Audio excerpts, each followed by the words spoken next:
Around 400 AD, a deacon from Carthage named Deogratius asked St. Augustine, then a bishop in North Africa, for his advice on how to teach the faith to those who came seeking to become Christians. As was typical for those who wrote Augustine for advice, Deogratius received an entire book in response to his questions. It's not a long book, but it is a discerning one.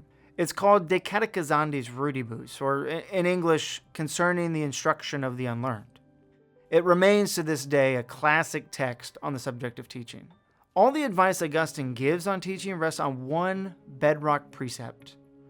There must be a relationship between the student and the teacher. What he says is, the soul which before was torpid is excited so soon as it feels itself to be loved. With what might of love the inferior kindles so soon as he learns he's beloved by his superior. The application of this advice in a homeschool setting might seem obvious. Of course you love your child. But the key for both the homeschooler and the classroom teacher is that the soul is excited so soon as it feels itself to be loved. Does the student know that his parent or teacher wants what's best for him? Is it expressed? Is it lived out? Love is more than a feeling. It is also an act. Students are highly motivated by knowing that their teacher is seeking to truly prepare them for the real world. This foundational idea supports all of Augustine's principles. If we don't truly care about our students, the rest of his ideas are nothing more than rhetorical tricks. Augustine first discusses a problem that can cause weariness in the student. Teachers sometimes experience disappointment or frustration in having to stoop to the student's level. This attitude can easily seep into the teacher's tone when speaking to the class, revealing to the students an irritation on the part of the teacher that the students are having trouble mastering the basics. This will not go unnoticed by the students. To treat this problem, Augustine implores Deogratius and us to remember the vision of the mother of a young child who feeds her child small morsels in place of larger adult-sized portions, or the father who babbles with his child in shortened and broken words. It's love that motivates them, and it should be love that motivates us to meet the child where he is. A teacher must know his students and adapt his teaching to their level of learning and maturity.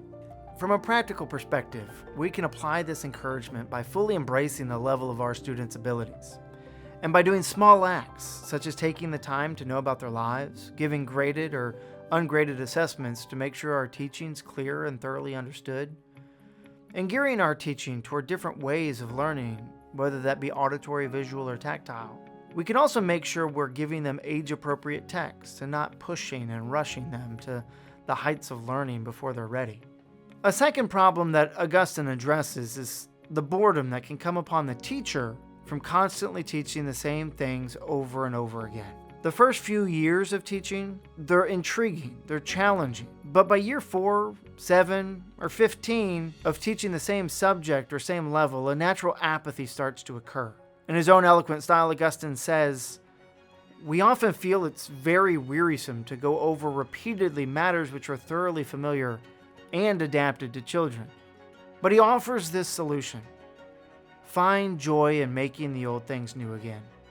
He says, is it not a common occurrence with us that when we show to persons who've never seen them certain spacious and beautiful tracts, either in cities or fields, which we've been in the habit of passing by without any sense of pleasure, simply because we've become so accustomed to the sight of them, we find our own enjoyment renewed in their enjoyment of the novelty of the scene?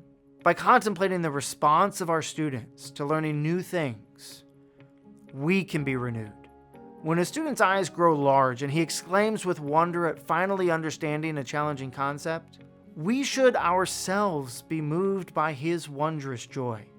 While we might lament the number of students with attention difficulties today, it's clear from reading Augustine that this was a problem in his day as well.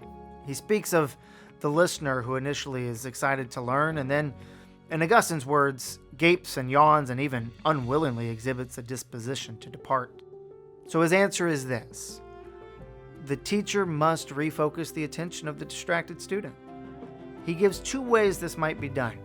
First, he exhorts us to use the listener's emotions to make him attentive once again. Explicitly, he instructs the teacher to stay on topic but to use an honest cheerfulness, or an explanation or illustration that is awe-inspiring or even sad. By evoking those emotions, the student will be distracted from his tiredness and directed to listen once again to the lesson.